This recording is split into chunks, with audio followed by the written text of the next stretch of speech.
Now Samuel died, and all Israel assembled and mourned for him, and they buried him in his house at Ramah. Then David rose and went down to the wilderness of Paran. And there was a man in Maon whose business was in Carmel. The man was very rich. He had 3,000 sheep and 1,000 goats. He was shearing his sheep in Carmel. Now the name of the man was Nabal, and the name of his wife Abigail. The woman was discerning and beautiful, but the man was harsh and badly behaved. He was a Calebite. David heard in the wilderness that Nabal was shearing his sheep. So David sent 10 young men. And David said to the young men, "Go up to Carmel, and go to Nabal, and greet him in my name. And thus you shall greet him. Peace be to you, and peace be to your house, and peace be to all that you have. I hear that you have shearers. Now your shepherds have been with us, and we did them no harm, and they missed nothing all the time they were in Carmel.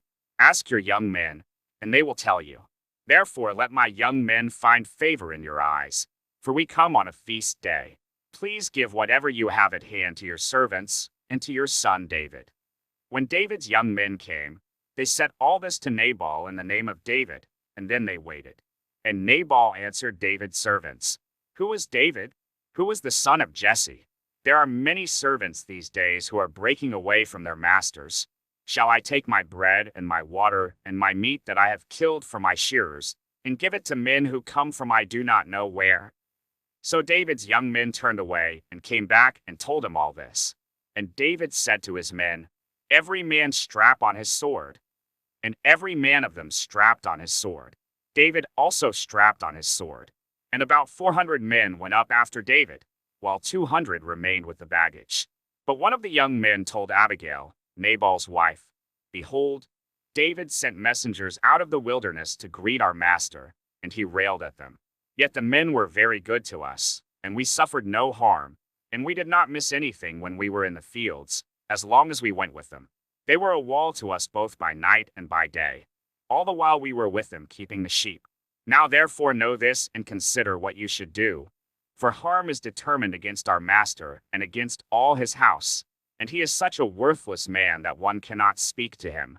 Then Abigail made haste and took 200 loaves and 2 skins of wine and 5 sheep, already prepared, and 5 seahs of parched grain, and 100 clusters of raisins, and 200 cakes of figs, and laid them on donkeys. And she said to her young men, "Go on before me. Behold, I come after you." But she did not tell her husband Nabal. And as she rode on the donkey and came down under cover of the mountain, behold, David and his men came down toward her, and she met them. Now David had said, "Surely in vain have I guarded all that this fellow has in the wilderness, so that nothing was missed of all that belonged to him, and he has returned me evil for good. God do so to the enemies of David and more also, if by morning I leave so much as one male of all who belong to him." When Abigail saw David, she hurried and got down from the donkey and fell before David on her face and bowed to the ground. She fell at his feet and said, "On me alone, my lord, be the guilt. Please let your servant speak in your ears, and hear the words of your servant. Let not my lord regard this worthless fellow, Nabal, for as his name is, so is he. Nabal is his name, and folly is with him. But I your servant did not see the young men of my lord, whom you sent. Now then, my lord, as the Lord lives, and as your soul lives, because the Lord has restrained you from blood guilt and from saving with your own hand. Now then let your enemies and those who seek to do evil to my lord be as Nabal. And now let this present that your servant has brought to my lord be given to the young men who follow my lord. Please forgive the trespass of your servant. For the Lord will certainly make my lord a sure house, because my lord is fighting the battles of the Lord, and evil shall not be found in you so long as you live. If men rise up to pursue you, and to seek your life, the life of my lord shall be bound in the bundle of the living in the care of the Lord your God. And the lives of your enemies he shall sling out as from the hollow of a sling. And when the Lord has done to my lord according to all the good that he has spoken concerning you, and has appointed you prince over Israel, my lord shall have no cause of grief or pangs of conscience for having shed blood without cause, or for my lord working salvation himself.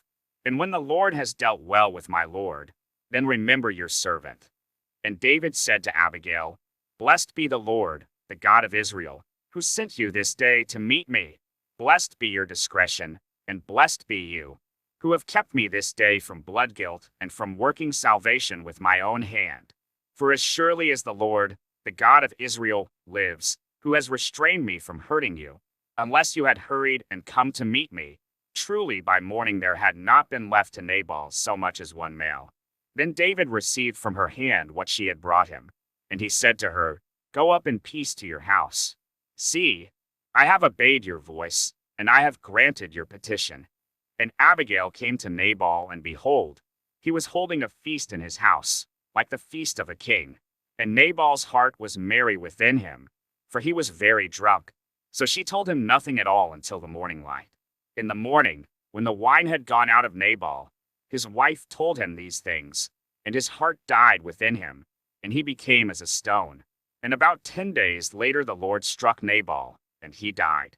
When David heard that Nabal was dead, he said, Blessed be the Lord who has avenged the insult I received at the hand of Nabal, and has kept back his servant from wrongdoing.